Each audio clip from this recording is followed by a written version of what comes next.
できるだけできるだけ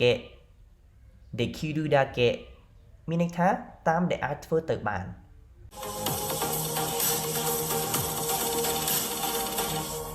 មីណាសាこんにちはសួស្តីអ្នកទាំងអស់គ្នាថ្ងៃនេះពួកយើងនឹងទៅសិក្សាអំពីពាក្យ JLPT N4 ទាំងអស់គ្នាបន្ទាប់ពីអ្នកទាំងអស់គ្នាបានសិក្សាពាក្យទាំងអស់នេះរួចនៅខាងចុងវីដេអូខ្ញុំនឹងមានតេស្តមួយតូចសម្រាប់ឲ្យអ្នកទាំងអស់គ្នាធ្វើការសាកល្បងតើអ្នកទាំងអស់គ្នាចាំពាក្យទាំងអស់នោះដែរឬទេអញ្ចឹងកុំភ្លេចចូលរួមធ្វើតេស្តទាំងអស់គ្នាណាបើអ្នកទាំងអស់គ្នាចូលចិត្តវីដេអូនេះសូមកុំភ្លេចចុច like និង subscribe channel របស់ខ្ញុំផងទេវ៉ាសាសុគឺហាជីមេម៉ាសូកុំមិនខាប់ពេលយើងចាប់ដើមទាំងអស់គ្នាពាក្យទី1របស់យើងគឺអាជី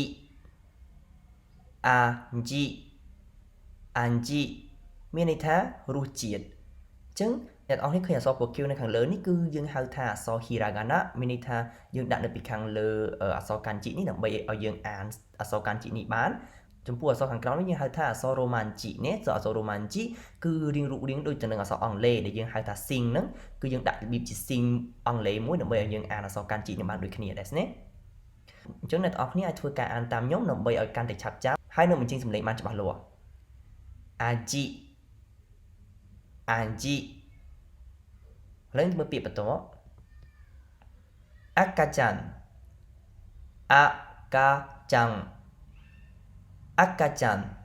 មានន័យថាកូនងាអញ្ចឹងកូនងាដែលគេទើបតែកើតចេញមកហ្នឹងគឺគេហៅអាកាចាន់ហើយเนาะ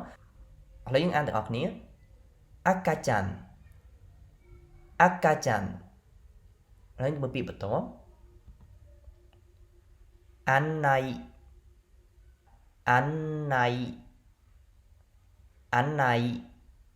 មានន័យថាការណែនាំអញ្ចឹងអានណៃកន្លែងនេះគឺជានាម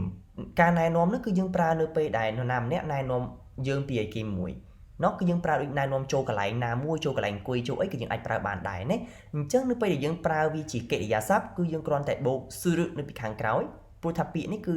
ជានាមតែយើងដើម្បីថ្លៃទៅជាកិរិយាសព្ទបានយើងត្រូវបូកជាមួយនឹងស៊ឺនៅខាងក្រោយនេះអញ្ចឹងទៅជាអានណៃស៊ឺណាមានន័យថាណែនាំជាកិរិយាសព្ទវិញเนาะឥឡូវយើងអានទាំងអស់គ្នាអានណៃឥឡូវយើងទៅមើលពាក្យបន្តអាយ៉ាម៉ារុ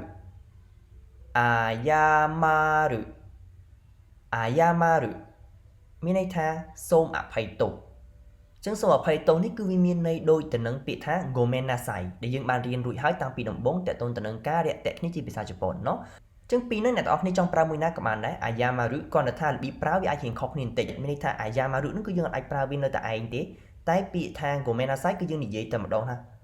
Gomen nasai គឺយើងនិយាយតែមួយអញ្ចឹងនៅតែឯងអញ្ចឹងយើងប្រើបានតែអាយ៉ាម៉ារុគឺយើងត្រូវមានបូកជាមួយនឹងអីផ្សេងទៀតអញ្ចឹងណាអញ្ចឹងយើងអានទាំងអស់គ្នាអាយ៉ាម៉ារុឥឡូវមើលពាក្យបន្ត番組មានន័យថាកម្មវិធីទូរទស្សន៍អញ្ចឹងដូចជាយើងចូលចិត្តមើលកម្មវិធីទូរទស្សន៍ដូចជាការចម្រៀងដូចជាកំ pl ដូចជាអីនៅតាមទូរទស្សន៍ហ្នឹងគេហៅថា番組អីណាអញ្ចឹងលេងទៅអានទាំងអស់គ្នា番組ឡើយមើលពាក្យបន្ត場所អញ្ចឹងចំពោះពាក្យនេះអ្នកទាំងអស់គ្នាបញ្ចេញសំឡេងបានត្រឹមត្រូវគឺសំឡេងមាន s ណាបា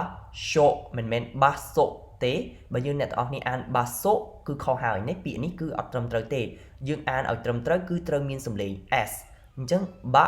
សូណាបាសូមានន័យថាទីកន្លែងណាអញ្ចឹងដូចយើងចង់និយាយពីទីកន្លែងណាមួយគឺយើងប្រើពាក្យបាសូនឹងឯងเนาะឥឡូវយើងទៅអានទាំងអស់គ្នាបាសូឥឡូវយើងមើលពាក្យបន្ត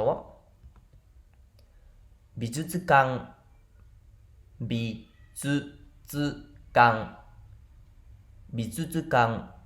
មានន័យថាសារមន្ទីរសិល្បៈអញ្ចឹងចំពោះ美術館ហ្នឹងគឺហ៊ានពិបាកនិយាយត្រូវអត់អ្នកនរគ្នាឃើញវាដូចចង់តឡាន់នេះពាក្យវាជាប់គ្នាเนาะយើងអានមួយឲ្យច្បាស់លាស់ទាំងអស់គ្នាដើម្បីអានពាក្យនេះបានត្រឹមត្រូវអញ្ចឹងបើអ្នកទាំងអស់គ្នាគិតថាវាពិបាកអានអ្នកទាំងអស់គ្នាអានមួយសិនអានយឺតឲ្យមួយសិនអានឲ្យច្រើនដងទៅចាំអានលឿនតែខំអ្នកទាំងអស់គ្នានឹងតឡាន់ពាក្យនឹងចូលគ្នាហើយเนาะអញ្ចឹងយើងអានថា美術館ね美術館ចឹងនៅពេលយើងអានលឿនវាទៅជា bizuzukan តែពេលយើងអានយឺត bizuzukan ចឹងអ្នកនរគ្នាស្ដាប់សំឡេងមានខុសគ្នាកន្លែងណាគឺសំឡេង z នេះចឹងសំឡេង z អានេះសំឡេងវាមាន z វាសំឡេងមាន z អញ្ចឹងទៅជា z តែអានេះអត់មាន j ទេទៅជា z ទេអញ្ចឹងយើងត្រូវអាន bizuzukan មិនមែន bizuzukan ទេកុំឲ្យអានដូចគ្នាកុំឲ្យអាន bizuzukan ទាំងពីរស្ដាប់ទៅវាដូចអត់សូវត្រូវเนาะវាស្ដាប់ទៅដូចមិនមែនពាក្យហ្នឹងเนาะវាយើងអានថា bizuzukan ទេเนาะតាមពិតវាត្រូវអានថា bizuzukan នេះ bizuzukan វាមាន z នៅក្នុងហ្នឹងเนาะអញ្ចឹងយើងទៅមើលពាក្យបន្ទាប់ check check មានន័យថាត្រួតពិនិត្យអញ្ចឹងពាក្យត្រួតពិនិត្យនេះគឺជានាមណាកន្លែងនេះគឺការត្រួតពិនិត្យ check ទៅទេអញ្ចឹងយើងអាចប្រើវាជាកិរិយាសព្ទបាននៅពេលដែលយើងបូកជាមួយនឹងពាក្យថា suru ខាងក្រោយเนาะអញ្ចឹងនៅពេលយើងបូក suru វាទៅជាកិរិយាសព្ទវិញដូចយើងឲ្យគេត្រួតពិនិត្យមើលកិច្ចការផ្ទះរបស់យើងឲ្យគ្រូត្រួតពិនិត្យមើលលំហាត់របស់យើងថាយើងធ្វើត្រូវឬក៏ខុសយើងប្រើ check នឹងឯងเนาะគឺវាដូចទៅនឹងពាក្យអង់គ្លេសเนาะគឺដូចគ្នាតែម្ដងព្រោះជាពាក្យកម្ចីតែម្ដងណាអញ្ចឹងយើងអានម្ដងទៀត check ឡើងមើលពាក្យបន្ទាប់ chi គឺមានន័យថាឈាមណាអញ្ចឹងឈាមនៅពេលយើងមុតដៃវាហូរឈាមហ្នឹងគឺយើងប្រើពាក្យ chi ហ្នឹងឯងណា chingaderu យើងនិយាយបែបហ្នឹងគឺមានន័យថាចេញឈាមព្រោះ deru គឺមានន័យថាចេញអញ្ចឹង chi គឺឈាមអញ្ចឹង chingaderu មានន័យថាចេញឈាមដូចយើងមុតដៃចេញឈាមថាchigadeta ចេញឈាមអីរបៀបអញ្ចឹងគឺយើងប្រើ chi នឹងឯងเนาะឥឡូវយើងអានទាំងអស់គ្នាគឺ chi ស្ដាប់ទៅវាស្រៀងខ្មែរយើងឯងឈាម chi เนาะគឺពាក្យហ្នឹងស្រួលចាំមែនតើเนาะចំពោះអ្នករៀនភាសាចិនវិញគឺអក្សរនេះដូចគ្នាតែម្ដងទៅនឹងភាសាចិនអញ្ចឹងបើគ្រាន់តែឃើញគឺអត់ដឹងអានថាម៉េចទេតែអាចដឹងថាអត្ថន័យម៉េចเนาะអញ្ចឹងឡើងទៅមកពាក្យបន្ទាប់ chusha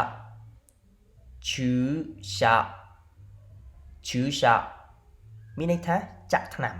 ណាអ្នកទាំងអស់គ្នាខ្លាចបញ្ចូលអត់ពេលទៅចាក់ថ្នាំខ្លាចអត់នឹងឯងគឺ chusha នឹងឯងเนาะមានន័យថាចាក់ថ្នាំអញ្ចឹង chusha នេះវាដើរតួជានាមតែបើយើងចង់បានទៅជាកិរិយាសព្ទយើងត្រូវបូក suru ខាងក្រោយเนาะព្រោះវាជា suru meshi មានន័យថាជានាមដែលបូក suru អញ្ចឹង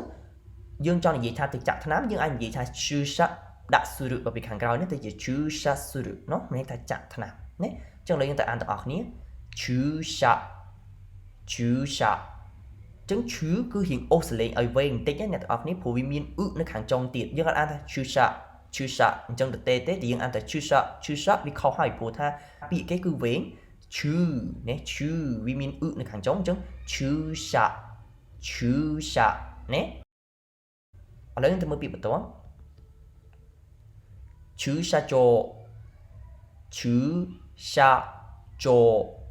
chushajo មានន័យថាកន្លែងចតឡានឥឡូវយើងទៅអានទាំងអស់គ្នាអញ្ចឹងមុននឹងយើងទៅអានយើងត្រូវមើលកន្លែងដែលប្រុងប្រយ័ត្នទាំងអស់គ្នាចំពោះពាក្យហ្នឹងគឺវាមានការអានសំឡេងវែង chu ហើយនឹង sha ណា sha អត់អានថា sa ទេអានថា sha មានសំឡេង s នៅក្នុងហ្នឹងเนาะអញ្ចឹងយើងអាចអានថា sa ទេយើងអានថា sha កន្លែងនេះគឺយើងអានថា jo ហើយវាមានអីខាងក្រោយមាននៅខាងចុងអញ្ចឹងយើងត្រូវអានសំឡេងវែងអញ្ចឹងសរុបចូលមកយើងអានថា chushajo ណាឥឡូវយើងទៅមើលពាក្យបន្ទាប់ daigakuse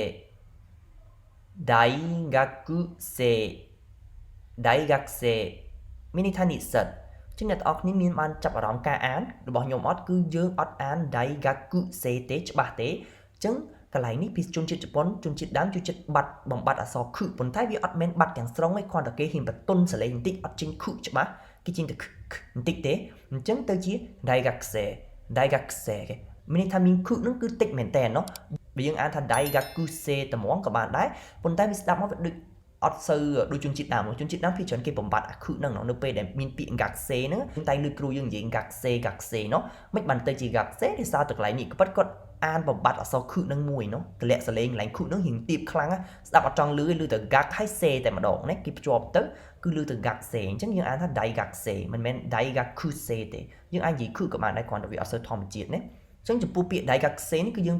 ប្រើនៅពេលដែលកូនសិស្សហ្នឹងគាត់រៀននៅសាកលវិទ្យាល័យនោះគាត់រៀននៅសាកលវិទ្យាល័យយើងប្រើពាក្យថា daigakuse តែបើយើងហៅគាត់ gakuse មានន័យថាគាត់នៅត្រឹមថ្នាក់វិទ្យាល័យតែបើសិនជាយើងប្រើពាក្យ daigakuse មានន័យថាគាត់ឡើងដល់សាកលវិទ្យាល័យហើយនោះចឹងយើងទៅមើលពាក្យបន្ទាប់ dekiru dake きるだけできるだけមានន័យថាតាមដែលអាចធ្វើទៅបានអញ្ចឹងពាក្យហ្នឹងគឺយើងប្រើពេលណាឧទាហរណ៍ថារឿងមួយហ្នឹងគឺពិបាកធ្វើប៉ុន្តែយើងព្យាយាមធ្វើណាអញ្ចឹងយើងប្រើពាក្យថា de kiru dake មានន័យថាយើងអាចធ្វើទៅតាមអ្វីដែលយើងធ្វើបានយើងគិតថាយើងវាពិបាកមែនប៉ុន្តែយើងធ្វើបានប៉ុណ្ណាគឺយើងធ្វើប៉ុណ្ណឹងនោះកុំឲ្យអត់ធ្វើសោះគឺវាអត់បានអីទេត្រូវអត់អញ្ចឹងហើយគឺយើងថា de kiru dake ឧទាហរណ៍ស្រួលយល់ភាសាជប៉ុនចុះយើងមានអារម្មណ៍ថាភាសាជប៉ុនពិបាករៀនត្រូវអត់មានអារម្មណ៍ថាពិបាករៀនពិបាកនិយាយតែបើសិនជាយើងអាចប្រឹងប្រែងធ្វើវាបានរាល់ថ្ងៃគឺយើងឆាប់ចេះអញ្ចឹង de kiru dake mainichi benkyou shimasu មានន័យថាជុំនឹងខំប្រឹកសិក្សារាល់ថ្ងៃតាមដែលអាចធ្វើទៅបានអញ្ចឹងគឺយើងប្រើ de kiru dake ហ្នឹងឯងនោះ de kiru dake mainichi benkyou shimasu មានន័យថាតាមដែលអាចធ្វើទៅបានខ្ញុំនឹងរៀនរាល់ថ្ងៃនេះចង់មានន័យបែបហ្នឹងអញ្ចឹងហើយគឺយើងប្រើពាក្យ de kiru dake ហ្នឹងអញ្ចឹងយើងទៅអានទាំងអស់គ្នា de kiru dake de kiru dake ឥឡូវយើងទៅមើលពាក្យបន្ទាប់ fueru fueru fueru មានន័យថាបង្កើនឬក៏ធ្វើឲ្យកើនណាមានន័យថាយើងបង្កើនអីគេមួយឲ្យច្រើនជាចំនួនឲ្យច្រើនដូចជាលុយឬក៏ចំណេះដឹងឲ្យយើងបង្កើនឲ្យវាច្រើនទៅគឺយើងប្រើពាក្យ fueru នឹងឯងណាអញ្ចឹងយើងទៅអានទាំងអស់គ្នា fueru fueru ណាចំពោះអក្សរ fu ហ្នឹងវារៀងពិបាកជាងសលេងតិចនៅពេលខ្លះយើងឮ hu ពេលខ្លះយើងឮ fu អីចឹងណាតាមពិតយើងអាចអាន hu ក៏បាន fu ក៏បានពីរហ្នឹងគឺវាអត់ខុសទេប៉ុន្តែគាត់តែយើងតាមស្ដាប់ជនជាតិជប៉ុនគាត់ចូលចិត្តអាន hu លាយគ្នាមានន័យថាអក្សរ fu និងអក្សរ hu ហ្នឹងលាយគ្នានៅកណ្ដាលអត់អានតែមួយណាច្បាស់ទេអត់អាន fu ច្បាស់ក៏អត់អាន hu ច្បាស់ដែរគឺវាលាយគ្នាឮសំឡេងទាំងពីរហ្នឹងចូលគ្នា hu hu ហេ hu លាយគ្នាអញ្ចឹងយើងអាន fueru ណោះឲ្យយើងអានបានត្រឹមត្រូវអញ្ចឹងឥឡូវយើងទៅមើលពាក្យចុងក្រោយរបស់យើងfukushu fukushu fukushu មានន័យថារំលឹកណាអញ្ចឹងពាក្យថា fukushu ហ្នឹងគឺមានន័យថារំលឹកចំពោះមេរៀនអ្វីដែលយើងបានរៀនហើយគឺយើងរំលឹកឡើងវិញគឺយើងប្រើពាក្យ fukushu នឹងឯងណាអញ្ចឹងឥឡូវយើងទៅអានទាំងអស់គ្នា fukushu fukushu អញ្ចឹងឥឡូវយើងទៅធ្វើលំហាត់ទាំងអស់គ្នាដើម្បីចង់ដឹងថាអ្នកទាំងអស់គ្នាចាំពាក្យដែលបានសិក្សានឹងដែរឬទេអញ្ចឹងចំពោះលំហាត់នេះអ្នកទាំងអស់គ្នានឹងឃើញអក្សរជប៉ុនហើយអ្នកទាំងអស់គ្នានឹងរៀនអានដោយខ្លួនឯងបន្ទាប់មកបកប្រែដោយខ្លួនឯងតើអ្នកទាំងអស់គ្នាឃើញអក្សរនឹងហើយអាចបកប្រែបានអត់ខ្ញុំនឹងទុកពេល3វិនាទីឲ្យអ្នកទាំងអស់គ្នាដើម្បីឲ្យអ្នកទាំងអស់គ្នាបកប្រែអញ្ចឹងកុំឲ្យខាតពេលយើងចាប់ដល់ទាំងអស់គ្នា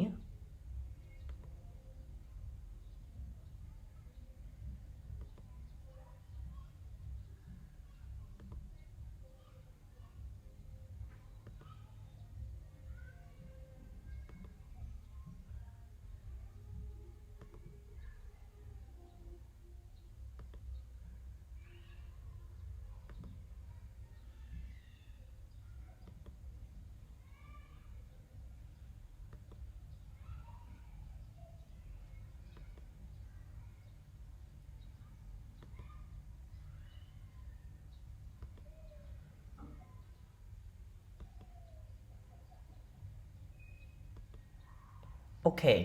នេះគឺជាពាក្យទាំង15ដែលយើងបានរៀននៅថ្ងៃនេះអញ្ចឹងខ្ញុំសង្ឃឹមថាអ្នកទាំងអស់គ្នានឹងអាចបកប្រែពាក្យទាំងអស់នេះបានចំពោះអ្នកទាំងអស់គ្នាដែលបកប្រែពាក្យទាំង15នេះបានមានន័យថាអ្នកទាំងអស់គ្នាបានចងចាំអ្វីដែលបានរៀននៅថ្ងៃនេះរួចហើយពួកអ្នកដែលចាំខ្លះៗឬក៏មិនចងចាំទាំងស្រុងគឺអាចទៅមើលវីដេអូនេះម្ដងទៀតណោះគឺកុំបារម្ភអ្នកទាំងអស់គ្នាទើបតែរៀនដំបូងអញ្ចឹងគាត់អាចអត់ចាំទេតោះតែរៀនមិញភ្លាម5-10ហ្នឹងវារៀងច្រើនដែរបើយើងគិតទៅតែ5-10ហ្នឹងសម្រាប់អ្នកទាំងអស់គ្នាមួយថ្ងៃរៀន5-10ពាក្យគឺ